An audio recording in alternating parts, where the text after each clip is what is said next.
Are we on? Can you hear me? Can you hear me? Microphone check. Lights. Cameras. Hit me. This is swanky. This is lifestyle. This is culture. Welcome to the social center of everything culture. Culture Daily. Playing music back to back, and I'm loving the jams. I missed that song, Mona Lisa. I haven't heard it in quite a while, though. You know, there was a moment when that song was big. Such as life. Moments when something is, all, big, and then at a point in time, it just becomes one of the things of the past. But such as life, things happen, and when they happen, you move on. You just toughen up and you move on. What am I talking about? I'm talking about something very important here. I know some people are thinking politics. Everything that people say, politics. No, nothing around that. Nothing around that. I'll tell you what I'm talking about at 9:45 a.m. I promise, at 9:45 I'll tell you. But anyways, whilst we are on that, a quick reminder that if you're looking for a British degree at a fraction of the cost, you're looking for a vibrant student experience in a community that will equip you with youthful employability skills, then you can enjoy all these and more at Lancaster University, Ghana. And all of this is happening if you're also offering a scholarship degree. You get 50% scholarship. If you're offering a degree program at Lancaster, you get 50% on the scholarship. If you want more information, just go onto their website. It's lancaster.edu.gh, or you can email them admissions@lancaster.edu.gh as well. And call them on 0209 60 70 08. Lancaster is the only British university campus in West Africa. Betway is got great news for you this morning. I tell you what, for those of you that placing bets, especially the multi-bets, plenty, and then one game doesn't go well for you. One game or two games. 3 games maybe, it doesn't go well and it just messes your bet. Well, the Bet Saver feature on Betway can let you even get your bet back. Even on multiple losses, you can get your bets back and more. Just go on to betway.com.gh as well, or download the app. Terms and conditions apply. Bet Saver is exclusive to Betway. Bet the responsible way. No under 18. Betway, get way more. I'll finally tell you about Pepsodent and what it can do to your teeth and the various variants of Pepsodent you can use. But before that, this morning our conversation is on alopecia this morning. Yes, and Dr. Angelina joins us this morning on the conversation. Doc, good morning. Welcome. Good morning. Yes. Nice to have you join us here on this very interesting week after all the election brouhaha.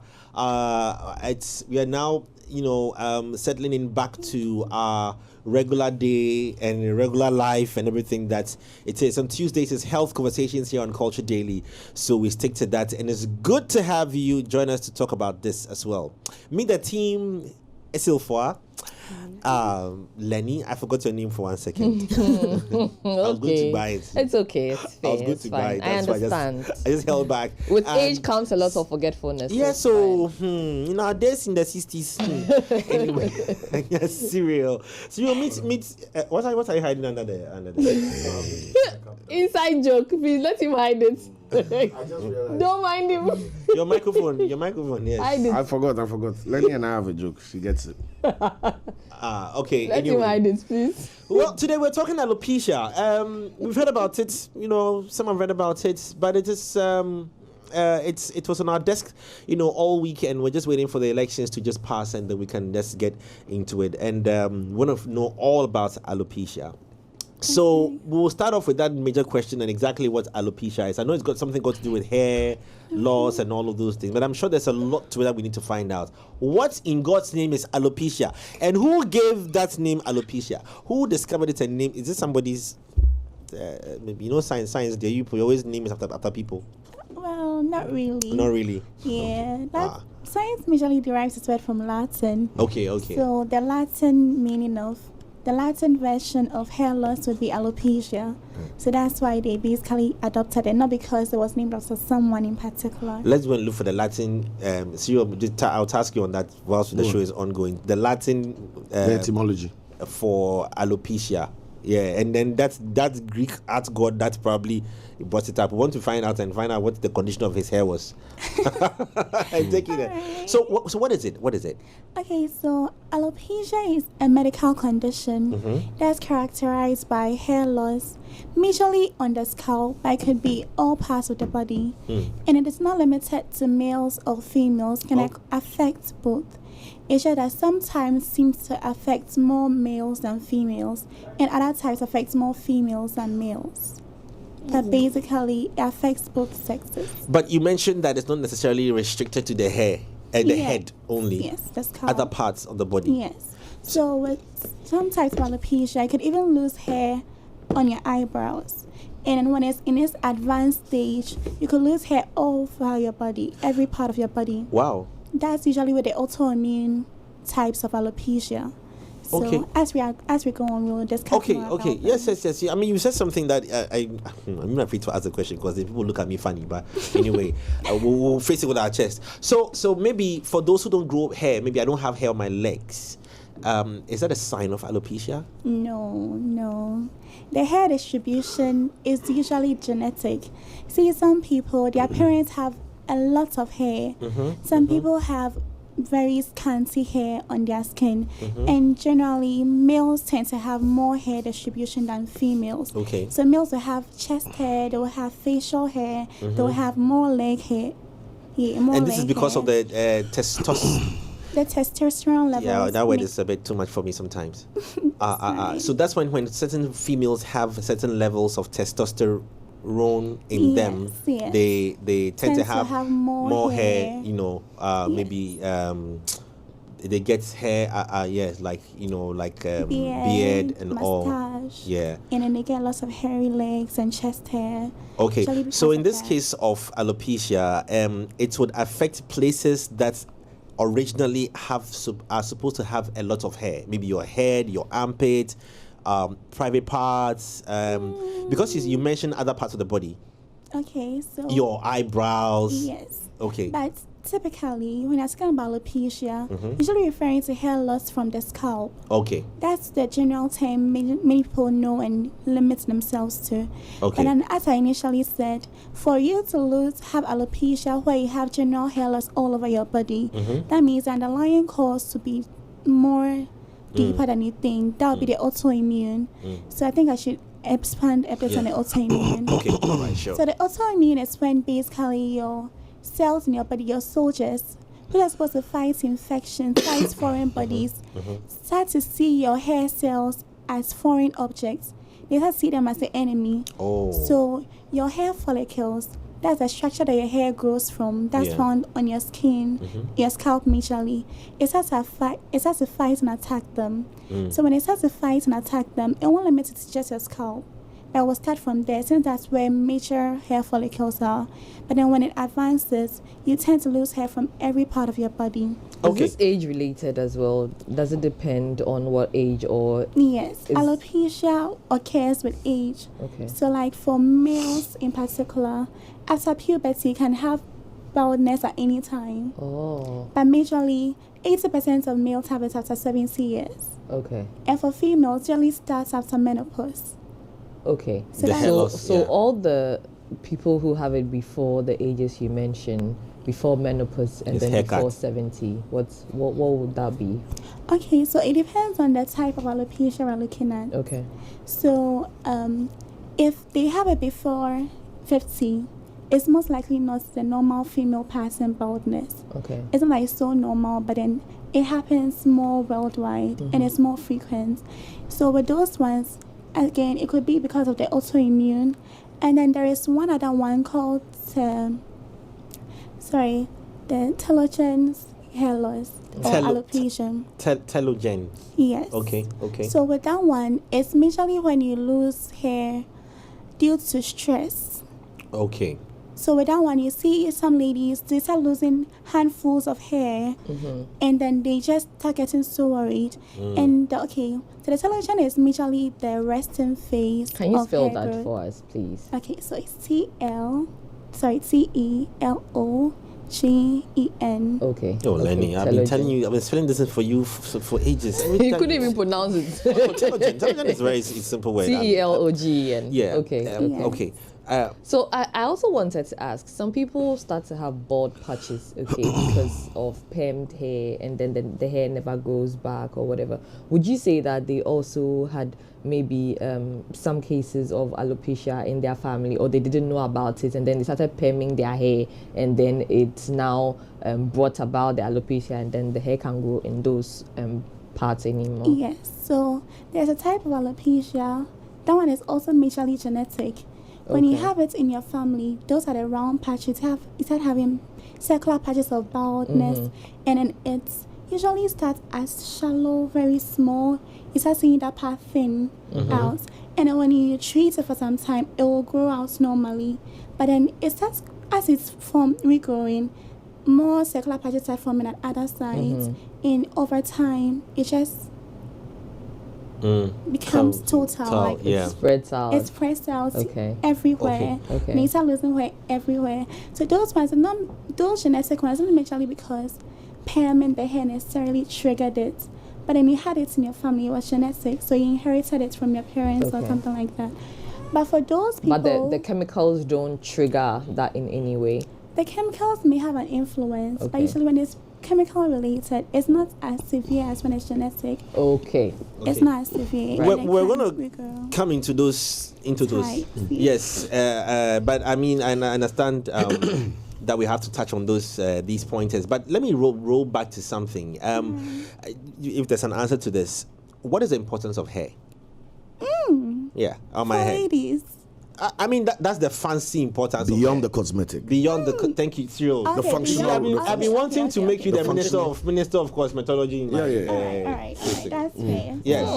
What is the importance of hair? Because she doesn't have it. She's beautiful. And she doesn't want it. Yes. Yes. So so the functional aspect why we have hair in the first place. Yeah. So hair is an insulator of the body.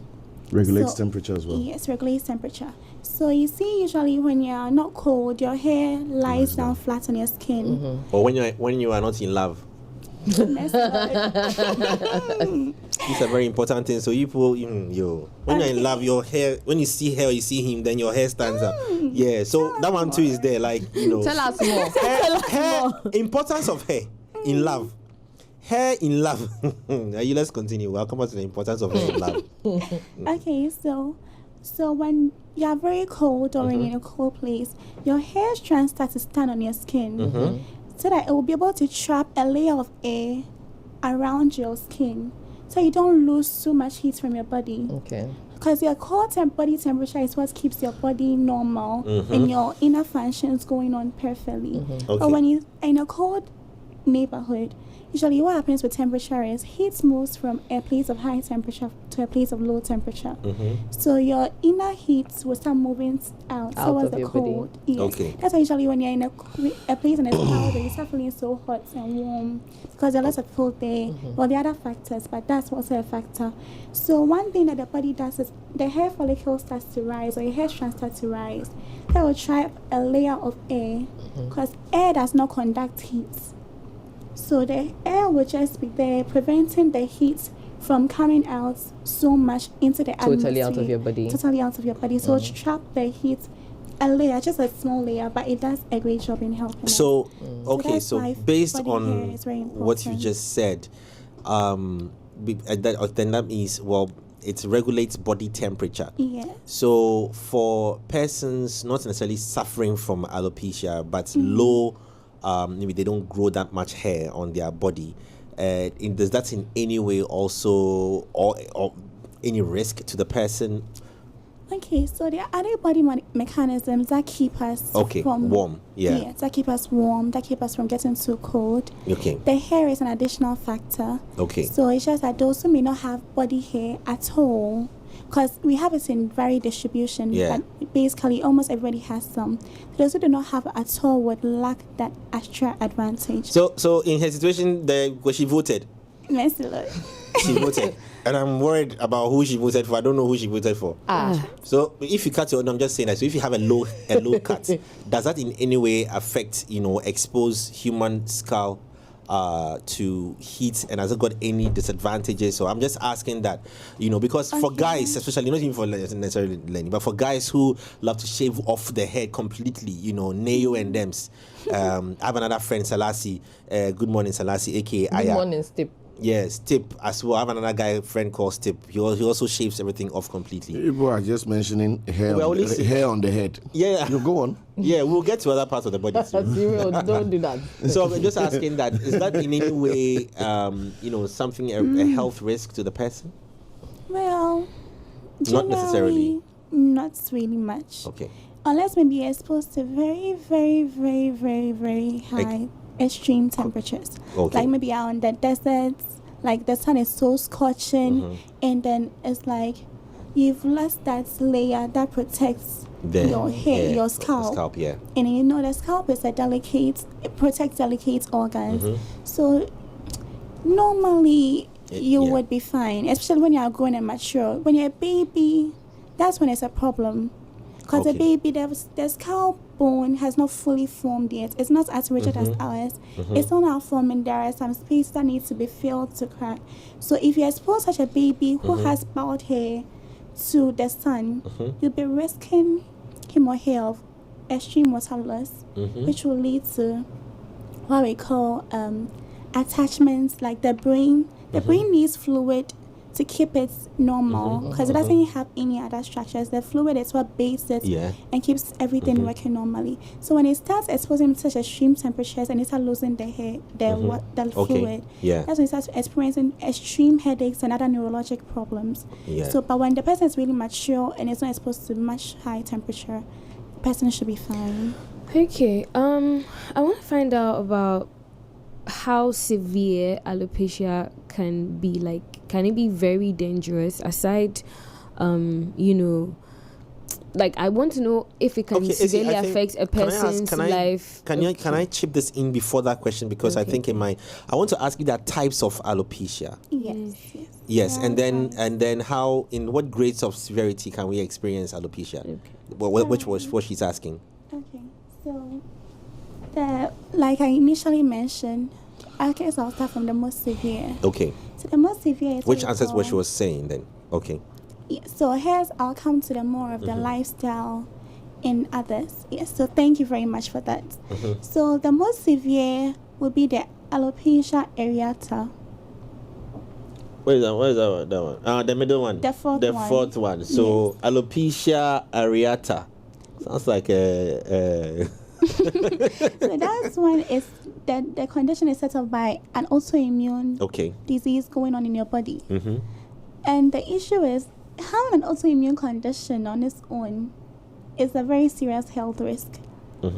And there could be autoimmune conditions like maybe you have X-linked autoimmune disease. There are lots of autoimmune diseases that could also lead you to getting alopecia areata. As I initially explained, it's when your body cells, your body soldiers start attacking your own body cells and see them as foreigners. So in alopecia areata, your soldiers start fighting the hair follicles, which are responsible for hair growth. So with those ones, you can't really do anything to manage or to treat it. It's incurable because you can't, unless perhaps you replace all the cells in your body, all the immune cells in your body, you can't really treat it. You can only manage it by corticosteroids. Steroids? Corticosteroids. Yes, steroids. Hydrocortisone and co. Thank you very much. He's an assistant doctor in the building, so I can see. I sort of message him on WhatsApp and he says it. In this room we have a lot of things that happen. So I send him WhatsApp and he says it. What did I send you again? Corticosteroids. Okay, corticosteroids. You don't know how to pronounce it again. Corticosteroids. Oh, please. What are corticosteroids? So yes, they are anti-inflammatory drugs. Okay. So when you talk about anti-inflammatory drugs, the process by which your immune cells or your soldiers fight against disease is through a process of inflammation. That's when they all come together to fight whatever foreign particle. There's a lot of process around body or all that. So what the corticosteroids does is that it inhibits some of the inflammatory processes. Okay. So though your immune cells will be there, it won't enable it to, or it would reduce its ability to fight against the cells as much. But then your immune cells will still be there and they'll still be fighting. So that's what makes it incurable. You can only manage it, but you can't really cure it. And sometimes the reaction from the inflammation is also dangerous to you more than what triggered the inflammation. So the corticosteroids serves as inhibiting that as well. It's also used in allergic reactions, severe. So people who have allergy to nuts or whatever, and their tongue starts to swell and stuff like that, is rapidly active so that it stops that as well. Yes, because in allergens are also considered foreign bodies in your body. So your immune cells will go in override, trying to fight it so much. And when they fight it, they don't only destroy the foreign particle, they destroy your tissues. It's a nuclear bomb. Exactly. So it regulates that as well. So corticosteroids have a lot of functions, but then normally we don't want to just administer corticosteroids to someone who doesn't have such a disease. So that's okay. So that's what. Well, this convo, right? Let me just drift some more. Is we'll talk about it later on this whole LGBTQ, and when people feel for the same sex, is it a state of mind conversation? Is it an allergy? Is it a normal? It's something that I've always been thinking about. But anyway, that's just on the side. When you mentioned allergies, it just popped into my mind. But let's go on. So you've mentioned one type, the areata. That is one. Let's move on to the other one. I don't know if you can put it back on the screen again. Areata was the most severe one. Okay. Yes, because that one is incurable. And then the next one, I don't know if I can consider it severe, but okay, we can say that the telogen effluvium. So it's not so much of a problem. I think I'll go to the alopecia totalis. Okay, so the effluvium is a stress conversation. Yes, so I'll come back to that one. I made mention of it. A bit of it a while ago. Okay. So the alopecia totalis is when the alopecia areata has developed, has gone on for some time. And this one is covered your whole head. So with the alopecia areata, that's when it starts with circular patches. And then it will just be circular patches of baldness around your hair. Which and some may regrow, but then it would be increasing. So when the circular patches start coagulating together, or they start coming together, or they increase further to form bigger patches, and it covers your whole hair, that's when you have alopecia totalis. And can go on to alopecia. And that's also incurable at that point in time? Yes, please. Wow, okay. And alopecia universalis is when it covers your whole body. That's not here, but then that's the next stage after alopecia totalis. It expands. It goes beyond your head. It goes beyond your head. So you start losing hair off your eyebrows, start seeing circular patches. And then if you have beard, so you start seeing patches of baldness on your lashes. Beard. These spots of baldness also, it seems, albinism, we see this as well. Is there any relation or correlation between it? Because the thinning of the eyelashes, the hair loss on the brows, and the difficulty in growing a mustache and the beard, are there any correlations? Okay, so with albinism, we'll be talking about a different conversation. But hair loss manifests in that as well, but not necessarily. Yes, it's not necessarily autoimmune. Okay. Those ones are genetic, they're from birth. They lack a certain gene that enables them to produce melanin. And then the melanin has a lot of protective factors. To protect us from the UV rays, protects us, and it's in our iris too. Yes, it's in our iris too, it's in our hair, it's in our skin. So they lack that.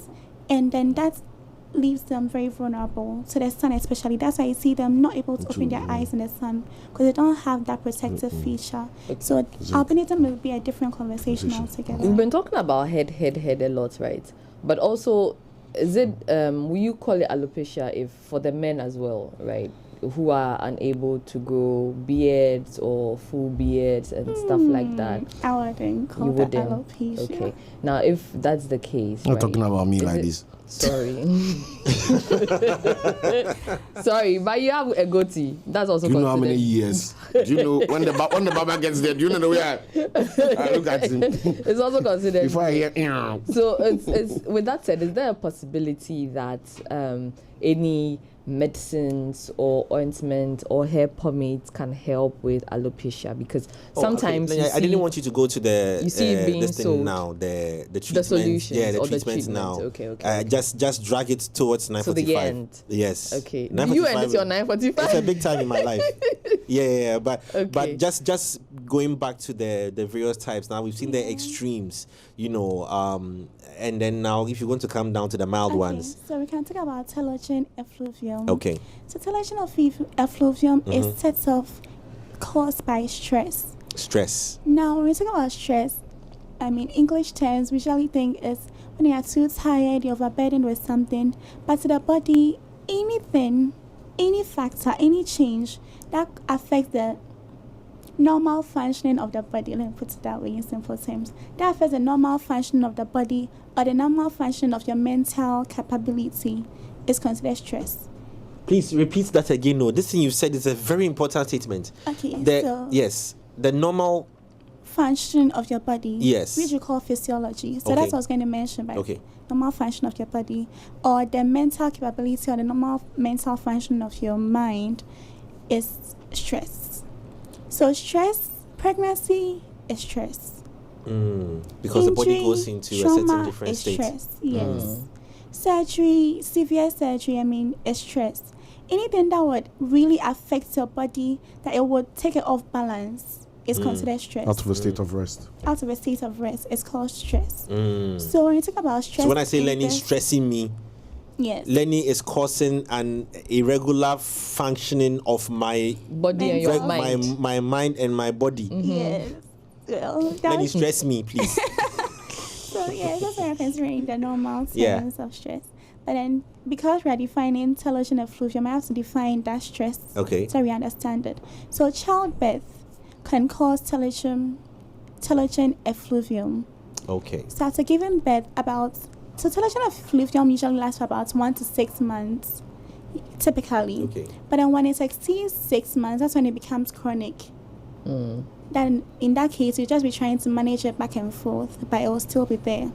And then we have the acute, and the acute typically was just about 2 to 3 months, and it will just go on its own, resolve on its own. So usually with telogen effluvium, when the stress is taken away, or when the factor that caused the stress or the change is taken off, the body goes back to its normal functioning. So with that one, you see the thinning of the hair. I wish you could show pictures of that. Thinning of the hair. Okay. And then when you can see a lot of hair when you wake up, even on your pillow, or when you just grab part of your hair, you can feel some coming off into your hands. Or you use a hairbrush and you see a lot coming off. Normally, it's normal to lose about 50 to 150 strands of hair a day. But when because sometimes when I comb my hair, then I see some. Yes, but it's normal. It's normal. Dog, my heart was about beating. that. No stress. No stress. Yeah. So the first one on the right is my friend. I have a friend. The first one on the right. Oh, you're he's outing people. But he's not. No, I'm he's going to not out you on this. alopecia. No. He's not alopecia. He's just because of how the hair grows in the hairline and all. He prefers to get it off. But the first one on the right looks like him. Wish I could snap him and call him on Type TV 2. as well. I know it's type 2. Yeah. Let me say good morning to Dr. Chris as well, who's also joined us on Facebook. Has a few questions I'll come to in a few minutes, but let's go. Oh, I'm not part. You're not part. Type 2 is him. So the one J. down there, I don't see which number it is. Type 5. Type 5, yes. No, under type 3. Okay, Under yeah. type 3, yes. It's So the middle the ball middle, there. yeah. So it's when you see it start thinning out like that, that's when you start seeing that's what we call the thinness. I wish you could show a picture of an actual human being with the middle parts thinning out like that. Okay, so Doc, you can use me as an example, right? But the thing is that this part from childhood, it doesn't grow fast. So I don't when But there's a patch we His can brain is see a hot patch. since childhood. The brain has been hot. Now, So yeah, come forward. Bring your hand this forward. part too. he was born thinking about the economy. That's the part I'm talking about. Akola no nso was in there. Type 2. My mom says when I was born, the lights went out. Okay. So I'm sure that all those things were problems I was thinking about. I came into darkness. You're like, where am I? Where am I? This is not America. No, this is It's a America, good bro. bro. Why? bro. Why? You I know? wrote America. So, but also, I just think that it's just genetic and it's just. So you want to go to Yeah, I want America? to go back to where I came from. Yeah, I like, get it. No. Yeah. So, So going on to the telogen, and it happens majorly for females or for women. So that's when they usually experience telogen effluvium. We come to one that affects majorly men later on in our conversation. As I said, typically 1 month, 6 months, or resolve on its own. Okay. Yes, but if you want to speed up its process, we'll talk about the treatment later, minoxidil. Yeah. Okay. A lot of people use it. With pregnancy, right? I want to find out, some women are able to grow more hair than usual because well, I've seen it a lot with like the pregnant women around me, where some lose their hair completely, like you're saying, and then it goes back normal, but then some grow way more hair. It starts to look like a weave. And so I want to find out what actually causes that, since you're saying that since childbirth is stress and is supposed to, you know, let them lose some hair, maybe not a lot of hair. How are some people able to grow way more hair than usual? Okay, so I'll come to the general differences in human beings. Okay. Like, for instance, I'll give something like, I can prescribe a drug to you. It would work well for you, but I'll prescribe the same drug to Lenny. That will not work well for Lenny. We all have our individual thresholds. Okay. So stress may be something that will happen to me, may be considered stress for me, but for you, it will not be stress for you because I have a higher threshold of stress. Like pain. If I pinch you, someone may feel it very much. Someone may feel it. What do you just do? Like nothing just happened. Yeah. So there are different thresholds that will cause a different responses we see. Yeah, like so, BDSM people, like, you know, what do you call it? BDSM. Yeah. Moving they on. have different Bondage, thresholds. sadomasochism. Yeah. So so those people. Okay, no, there was a group some also women called BDSM. will lose hair more than others. Doc, aside for the dog culture, when you're a human being, no. Yeah, I'm just trying to remind you. Yes, I'm a human. Okay. That's a gentle reminder. So that's, I hope that answers your question. Yes. Thank you very much. Okay, so back to what we were talking about with so they can use minoxidil. Okay. That's one of the treatments you can use. It causes increased growth hair, and then sometimes too, telogen can be due to your diet. Some people lack certain vitamins, certain nutrients that are key and enable hair growth. Like, which vitamins are these? Biotin, vitamin E. E. Yes. Okay. Which meals of food that can we get E? Egg yolk. Oh, Doc, that is afternoon, dear Charlie. Charlie, the garment. Egg yolk, some oil, some vegetable oils to contain vitamin E. So you would want. Is fish oil also part? I'll have to verify on that for you. Okay. So vitamin E from egg yolk. Yes. Okay. From some vegetable oils too. You can gain vitamin E from it. So some people due to nutritional deficiencies too can start experiencing telogen effluvium. So they can start changing their diets, eating more of that, and then they'll see increased hair growth after that. And more proteinaceous foods. Okay. Because your hair is basically protein. So for those who lack protein or those who are deficient in protein too, they could start experiencing telogen effluvium where they start losing hair. So we'd encourage people who want to grow more hair to eat more proteinaceous foods. Do the topical applications also work? Because then you have people using egg as protein treatment or maybe avocado as treatment and all of that. Like direct application of it on the hair. Okay. Because the hair, you have hair pores.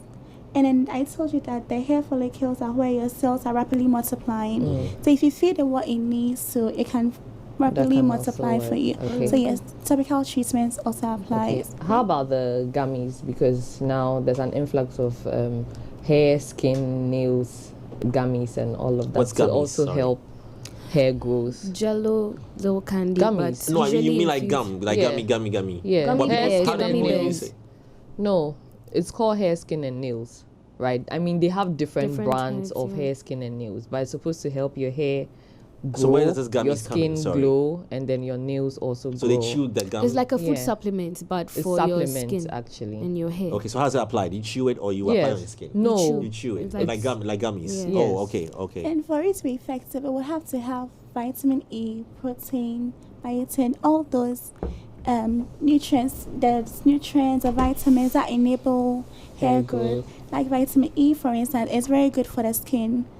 And then vitamin A too will help your skin brighten up more, look more younger and all that.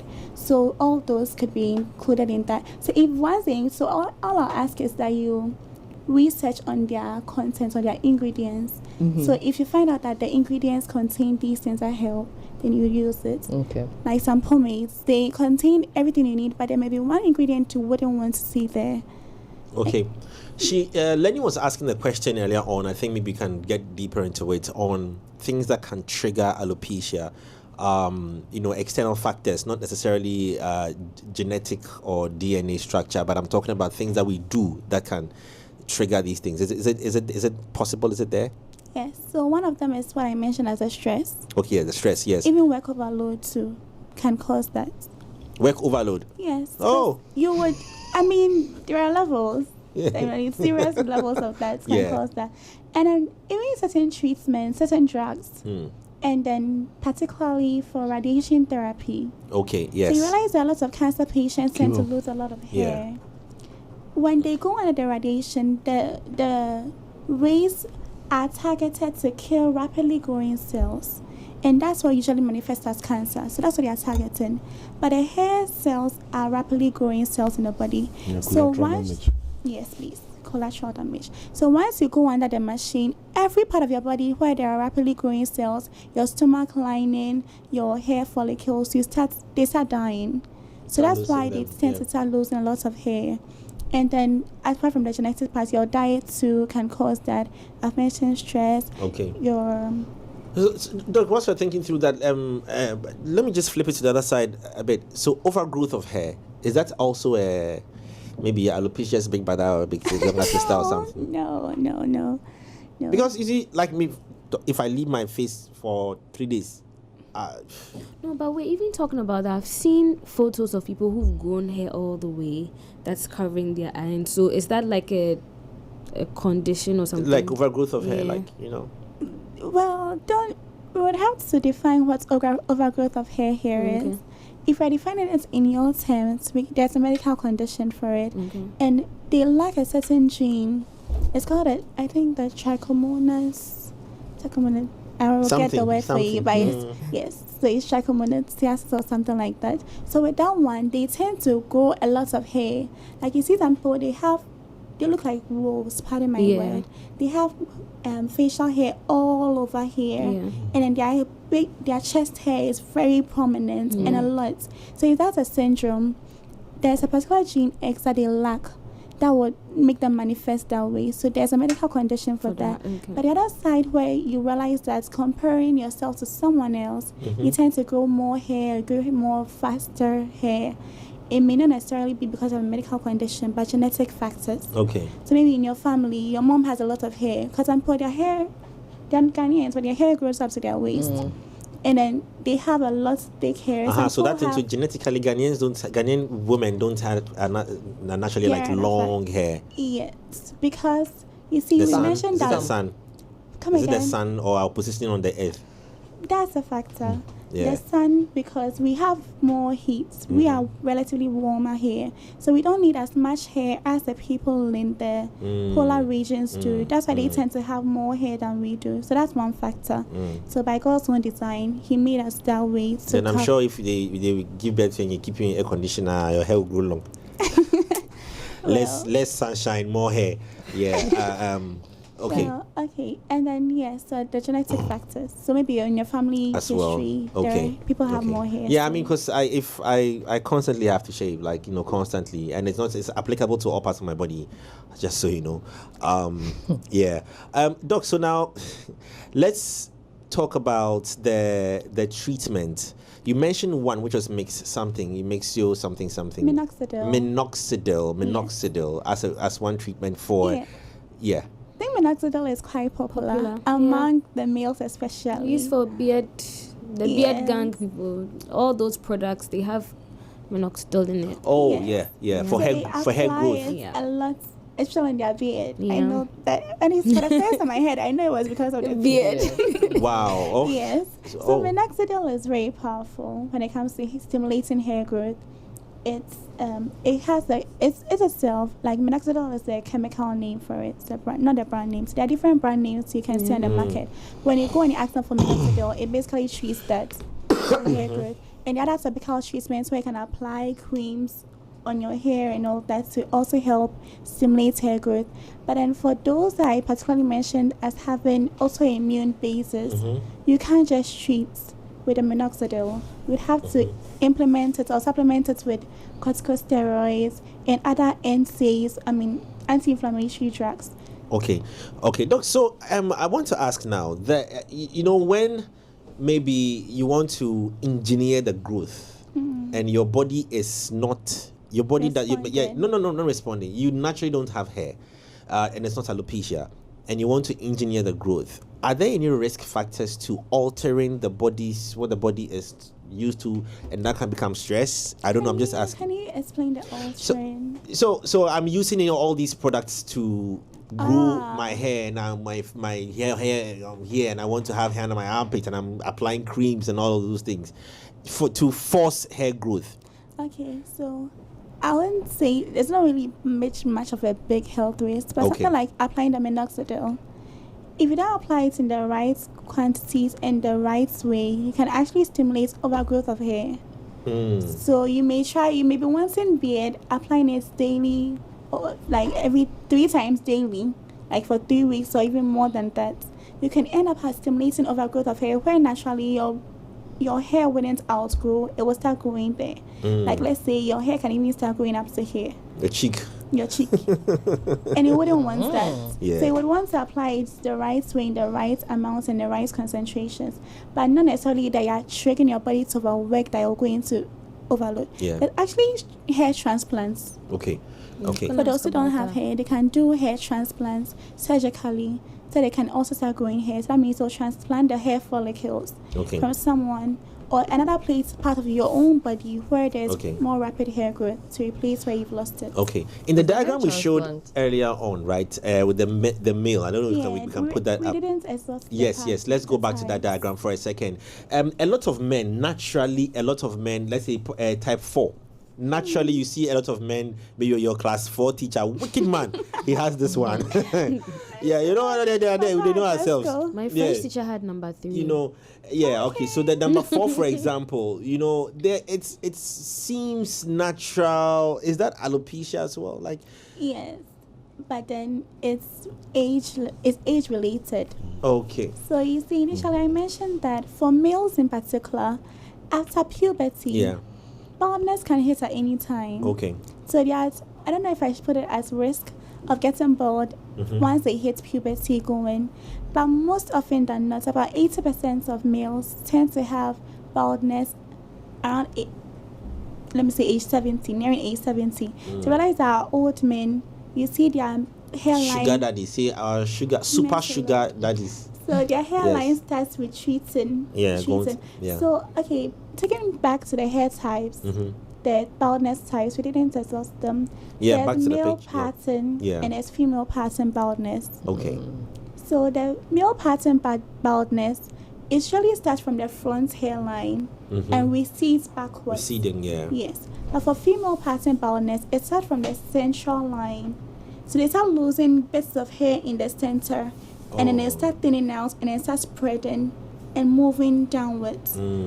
I wish we could show pictures of all that. We'll put that up in a minute. Okay, whilst we wait, how would a person be able to identify when their hair starts to thin out? I know that's a very weird question, but I'm just thinking about how if it's going to be in the middle, like in the center of my head, maybe someone would have to tell you. What if I don't see it? And especially for the natural hair girls, where maybe you like to wear your fro, right? If it starts to thin out, you won't see, because with nappy hair, it covers. Like if I have maybe I mistakenly shaved off this part, nobody will be able to tell unless I hold up my hair, because it's going to cover it. And so how would you be able to tell? So I initially made mention, if you're talking about general types of alopecia, I initially made mention that losing a number of strands of hair, 50 to 150, is normal. Okay. But once you start realizing that you wake up and there are hair strands even on your pillow, or you touch your hair and then your hair just sticks out into your hands like a handful, then you have a cause for concern. Okay. Or you're even bathing and you're washing your hair and you see a lot of hair falling out. That should be a cause of concern for you to take the necessary actions to get treatment for your hair. Or if it's so severe that you're having the circular patches, then that's when you know that you're having an autoimmune disease that needs actual medical treatment. But before you get alopecia, there's no other indications that you will be losing your hair. Like it's just before hair. you start losing the hair, normally it's silent. Even with a telogen effluvium, it will take some time after the stress before you start seeing it. So you may have given birth, not limiting it to childbirth, or you may have a major surgery today. It may take like 3 months or 4 months before you start losing the hair. So you may not even attribute it to what happened. So usually it's a silence period, and then all that you start seeing is that you're starting to lose a lot of strands of your hair. Yeah, so that's how it usually manifests. You mentioned hair transplants. How permanent or temporary are these hair transplants? You know, at which point should one also decide that I need to get a hair transplant, and what are the risks of these hair transplants? Because you never are too sure. It's a surgical procedure, is it not? Exactly. So okay, so for one to decide to want a hair transplant, that means that you have no hope at all. And having no hope at all would be when you're having I almost said anatomy, but you can't do that there. So when you've lost the hair permanently and it's not coming back again, like you've tried various treatments, you've tried a minoxidil, you've tried other topical hair treatments, yet there is no sign. It's not like it's growing and it is taking a length of time to grow. It's just not coming anymore. Then you can surgically, but you have to be medically advised on that. That at this point you need to get a hair transplant if you want to. Usually you wouldn't just tell a patient that go and get a hair transplant unless the patient really expresses strong desire for the hair, even though she may not necessarily have needed it medically. So in that case, you advise them of the risk. So in every surgery, as you mentioned, there are risks of the surgery. So there's a risk percentage of even dying on the surgical table. For hair transplant? For every surgery. How Lenny said for hair, you go and die for hair. Basically for every surgery, but maybe for hair transplant, the risk would be lower. Lower, right. How do they do the hair transplants? Do they inject? How do they do it? So basically, it may be your own part of your body. So they may decide to I don't want to use the word transplant again, but like parts of your body where there are... We take hair from parts of your body or the cells? The cells, exactly. So the cells, but you won't see the cells, they're microscopic. So it's like a part of your skin. Then they will they'll graft it. They'll graft it in the parts where you want the hair to grow. Yes, so something basically as simple as that. But then there's more details into that. But then there's also another risk of, if it's not maybe your own self, but you're getting it from somebody else, there's a risk of not matching. So all our cells have markers on them that make us identify each other as part of me, as part of my body. That will make the soldiers realize that you are part of us, so we won't attack you. But then those markers, if you're getting it from another person, they must match. Usually we prefer a 6/6 match. But if you're not getting, or an 8/8 match, if you're not getting it perfectly, then you settle for something that is a bit okay. But even if it's a bit okay, there's a chance of your body rejecting those cells. Because that's not what it knows. Exactly. And what happens with that? That's the issue. So we call it graft versus host disease. So your body cells will start fighting those incoming cells. You call it what? Graft versus host disease. Graft versus host. Yes, that's basically what happens every transplant if the body decides to reject the incoming cells. So you can start manifesting, you can start bleeding off from your orifices. You can start having fainting cells, syncope. You may start having bruises on, like skin dermatitis, like rashes on your not just rashes, but then patches of eczema kind of thing on your skin, and then you start. Breathlessness is also part of the manifestations of rejecting your body, rejecting your transplants. Okay. We just have a few minutes left. So let me just throw shade small. It's tiny. It's not even anything major. It's just small shade. With women and braiding, twisting, locking, I forgot that. and all those things that the ones that they do just to look really good.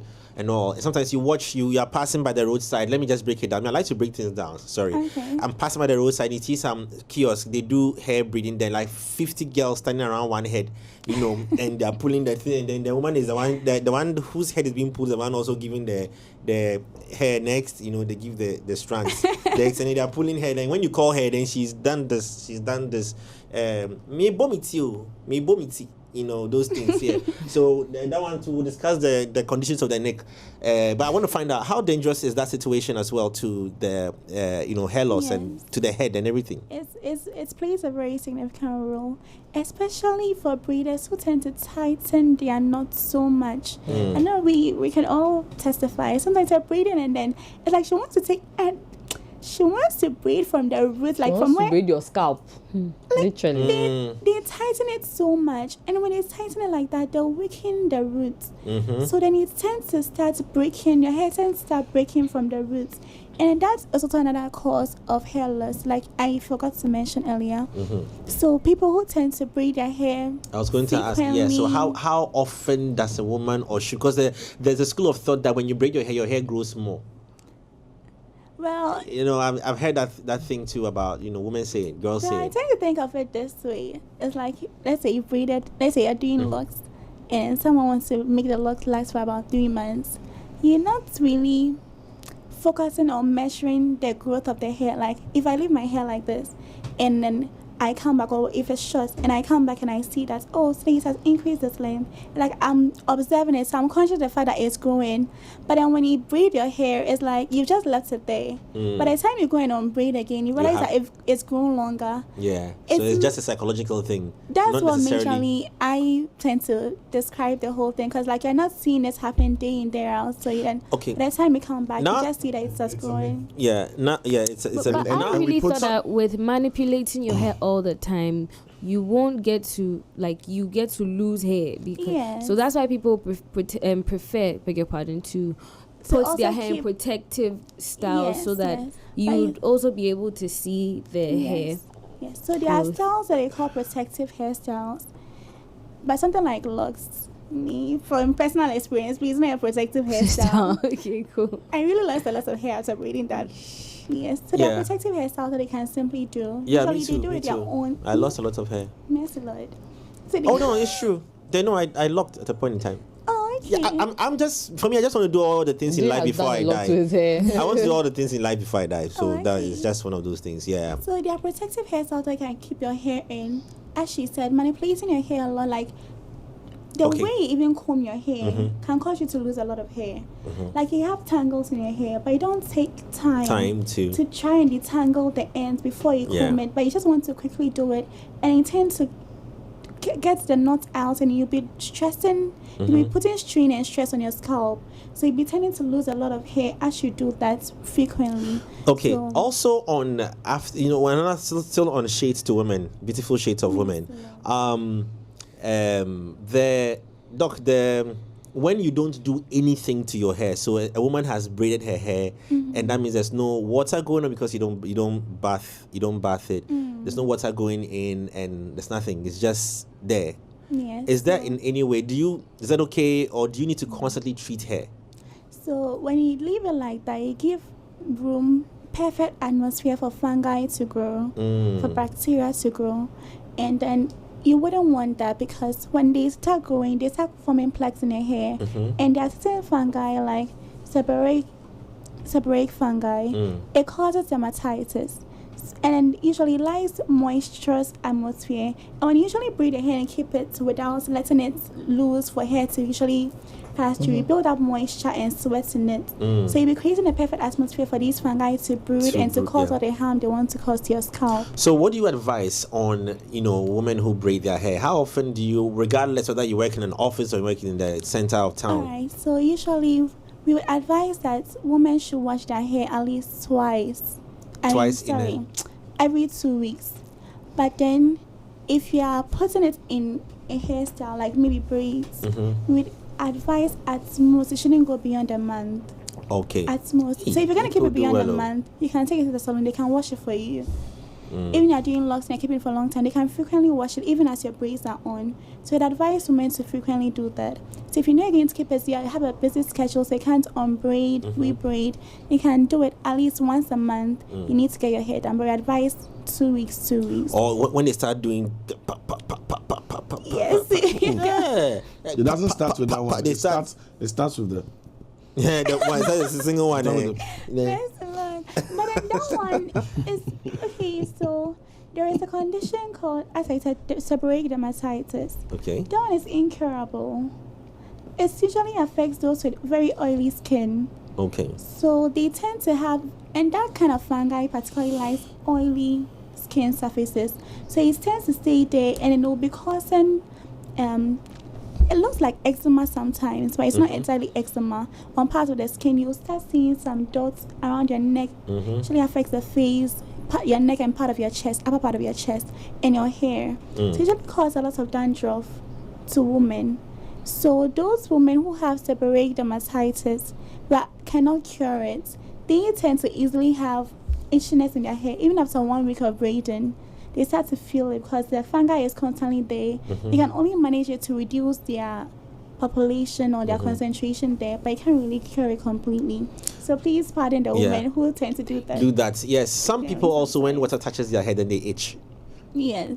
That situation too is waterosis. No, not scratchulitis. Really? No, please. I'm just asking, No, please. There are different bacteria, particularly. Okay. They love moisture atmosphere, so then they would be there, and then they'll be because your body cells will be starting to react against them because they are not supposed to be there. That's why you tend to see the issues. You start to feel itchy around there because it's like they've left something there, and the body is trying to fight and remove that substance that they left there, or even they themselves from there.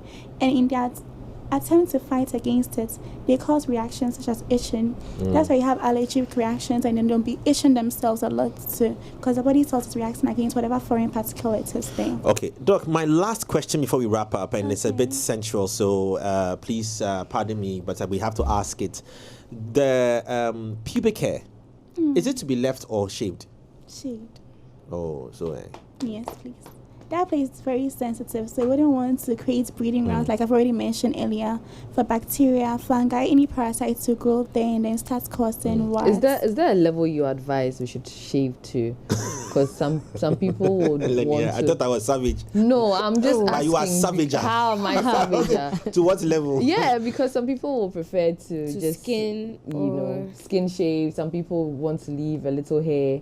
Like this on there. Some people want to leave it. So we just advise bushy it shouldn't be so bushy. Okay. And it shouldn't be bushy for too long. Okay. So if you can frequently shave it such that you have it clear for some time, maybe a level that is not too crowded, that will retain so much moisture and heat, then you can keep it at that. Okay. So I thought it was supposed to maybe prevent, easy access of bacteria. Yes. Easy access. They're looking at me. Bacteria, Bacteria, so fungi. Yeah. So you see, the hair follicles are separated. So you see, as the hair is growing right now, you can see there are some spaces in there. As it grows a little above, you can still see those spaces. So once you realize that, there is enough space for easy flow of air around, then it's fine. But usually when it grows, I don't want to measure it exactly, but when it grows to the point that it becomes so crowded together. When it meshes up. To the point you can breed. Okay. No, Doc, it shouldn't even get to the point. sorry. You can That's what I'm breed. saying. When it gets to that our point, time is you know that really, it's wrong, really right? up, but I'm just fast forwarding this also on hair levels. Okay. This is very applicable to when I say private parts, so pubic hair down there. What about armpit? You need to shave. Completely. Yeah. Yeah, because some ladies find men attractive with when they have hair in their armpit. Because you watch movies, the people out there, I don't want to mention their names. Some of them they leave their armpits and it's okay and it's fine. You know, It's probably not if you see okay, a guy, maybe if you see a guy with context. 6-pack and all of that, and he's got a little bit of nobody's complaining. But I'm asking that because those are Nobody's questions complaining. I have 3 questions on such things to ask you. I'm just borrowing 2 minutes. Okay. So armpit must go off completely. Yes. Why? As frequently as Completely. Why? possible. It's with the same thing about the pubic hair. Okay. So that the armpit does not have as much risk as your pubic hair, because the pubic hair has very delicate organs and Yeah. it can have access into your body. So the armpits, you realize that there are lots of cells there that produce a lot of sweat. And the components of sweat are waste products that are generated from your body. Okay. And okay. these waste products and excess nutrients, they tend to come with a pungent smell. Okay, Because okay. they start fermenting when they come Okay. out. They start fermenting when they come out. So you wouldn't want to trap harbor it that, there Okay. and have It's so excess surprising heat that of all the trapped places that will make you laugh is your armpit when they tickle it. The place that's really supposed to be doing that. That's where we laugh. It's so funny. And then lastly, I was asking about this is Dr. Chris asked this. It might sound funny. Number one, it is assumed that men who have got pointed hairline here like this are wicked. No. Is it character based in any way? No. I am proof that it's a lie. No. Pointed hair. You The don't one have that pointed points. hair. You don't- yours You don't is have That's what I'm pointed. saying. I'm proof that You're it's a not lie. guessing it. But the way I'm wicked, Oh no. like my head will be like arrow. It's not wicked. Yeah. So that has nothing to do with character Yes, traits. yes. And So in psychology, Yeah. you realize that there are some people who study. Phrenology. Yeah, thank you very much. So yeah, I phrenology. just sent my text. Thank you. So these use your head shape to describe you. Like if you have a pointed back head, like a couple, they'll say that perhaps you're dumb or you're stupid. If you have a big forehead, you may say that you seem cruel. They just use characteristics of your hair. Yeah, but it's a false science. Yeah. False sign. It's false Serious psychology. False psychology. Yeah. The wicked guy there, with that in yeah, that's one. And then anyway, it's cool. And Yeah, it is so- assumed that men who so are it's bald are also very pseudo-psychology. mean. It's all psychology. Pseudo-psychology. Pseudo-psychology. Yes, Yes. Fallacies. Yes. So they don't hold water. Yes, thank you very much. It's been a very good conversation this morning, Doc. That's a good one. Angelina. Somebody was asking your name, Dr. Angelina. Angela, actually. Angela. Oh, is that Yes, Angelina? please. Angela. Angelina, come here. It's like me saying Yeah. that. Costicomiosis and then costicomio. But what happened to the saying a man must be fearful and ugly and if possible smell? All those things are there. I don't agree. Yeah. Anyway, said that? Doc, it's been a great conversation. Thank you so very much. Thank you as for well. having me. Yes, we would love to have you again. This conversation on hair, I think there's a lot to talk about it. We're just going into the psychology, but time wouldn't allow us to do that. So we'll fix that for another time. And thank you so much. Anyway, don't forget, brush your teeth morning and evening with any of the variants of Pepsodent. Very important. Charcoal, the Pepsodent charcoal made from natural charcoal, lemon mint, and zinc. That will help whiten your teeth, as well as the herbal extract. The herbal toothpaste made from herbal extracts and green tea as well. That will repair and protect your gums, giving you an all-round cooling sensation. On that note, yes. On that note, Telecel More Yeah. Money promo is still on. If you haven't won the 30,000 Ghana cedis, or if you're not part of the 50 people who have won the 30,000 Ghana cedis, you can't still win a million Ghana cedis, okay? And the only way that can happen is if you still purchase your data, or you load your airtime, or reload your fixed broadband. This takes you closer to becoming the millionaire that you dream of becoming. The more you reload, the better your chances of winning. What you have to do is to dial *500#, or you can send WIN to 500. Another way to opt in for free is to do that on the Telecel Play app. Join the Telecel More Money promo now and make this holiday season a joyous and celebratory one. Remember that terms and conditions apply. This is also regulated by the NLA on the Caritas Lottery platform. And you know what we say with Telecel, we connect energies. Well, connecting energies there. Let me say a happy birthday to Mavis Ohimanyakwa. She's with KFC on the Spintex Road, Committee 18 Junction.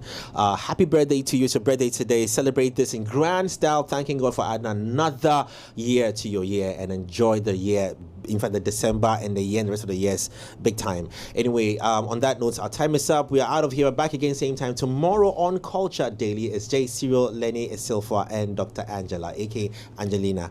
We are.